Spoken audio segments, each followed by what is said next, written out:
మరొకసారి వాళ్ళు అద్దెకుండే ఇల్లు ఓనర్ వాళ్ళు కడుక్కున్న వాటర్ వీళ్ళ మీద పడిందట. ఇదేంటండి కొంచెం చూసుకొని కడగండి అన్నారట రాకేష్ మాస్టర్ అమ్మగారు. ఏంటి వానర్స్నే అడిగేంత స్థాయికి ఎదిగిపోయారా అని వెటకారంగా అన్నారట ఆ వానర్స్.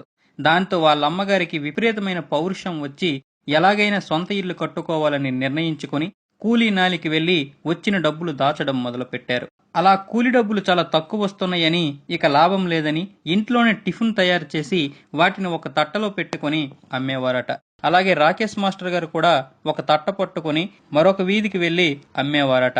అందులో బాగా లాభాలు రావడంతో కొన్నాళ్లకు ఒక షాపుని అద్దెకి తీసుకుని టిఫిన్ షాప్ మొదలు పెట్టారు. ఆ షాపులో బాగా లాభాలు రావడంతో ఇల్లు కట్టుకోవడానికి కావలసిన డబ్బులు సమకూర్చుకొని తిరుపతి రైల్వే స్టేషన్ దగ్గరలో ఉన్న యాదవ కాలనీలో కొంత స్థలం కొని ఇల్లు కట్టుకున్నారు. అది వాళ్ళమ్మగారి పౌరుషం, పట్టుదల. ఆ తర్వాత రాకేష్ మాస్టర్ కొంచెం పెద్ద అయ్యాక